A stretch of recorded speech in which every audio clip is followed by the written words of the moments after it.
পার্লামেন্টে আস্থা ভোটে প্রধানমন্ত্রী ফ্রাঁসোয়া বাইরো হেরে যাওয়ার পর নতুন রাজনৈতিক সংকটে ফ্রান্স।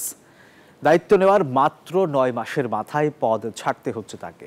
বিশ্লেষকরা বলছেন, প্রেসিডেন্ট ইমানুয়েল ম্যাক্রোকে ২ বছরের কম সময়ের মধ্যে এখন পঞ্চম প্রধানমন্ত্রী বেছে নিতে হবে। আর এই বিষয়টি ম্যাক্রোর দ্বিতীয় মেয়াদের হতাশা ও স্থবিরতাকে আরও স্পষ্ট করছে। নতুন রাজনৈতিক সংকটে ফ্রান্স। পার্লামেন্টে আস্থা ভোটে পরাজিত হয়েছেন দেশটির প্রধানমন্ত্রী ফ্রাঁসোয়া বাইরো। গণমাধ্যমের বরাতে জানা যায়, সরকারের জাতীয় ঋণ নিয়ন্ত্রণের পরিকল্পনার পক্ষে সমর্থন আদায় করার লক্ষ্য ছিল তার। এ অবস্থায় সোমবার নিজেই এই ভোটের ডাক দেন। তবে ভোটাভুটিতে প্রধানমন্ত্রীকে পদচ্যুত করার পক্ষে ভোট পড়ে ৩৬৪টি, বিপক্ষে ভোট দেন ১৯৪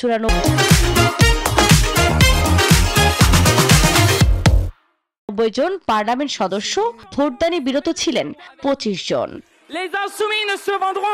ভোটে পরাজয়ের ফলে দায়িত্ব নেওয়ার মাত্র ৯ মাসের মাথায় পদ ছাড়তে হবে বাইরোকে।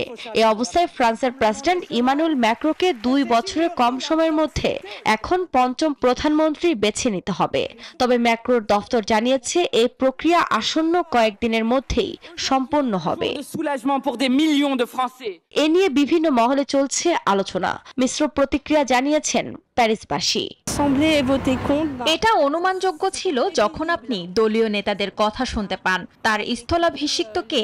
সত্যি বলতে ফ্রান্সে সবকিছু নরকে যাচ্ছে।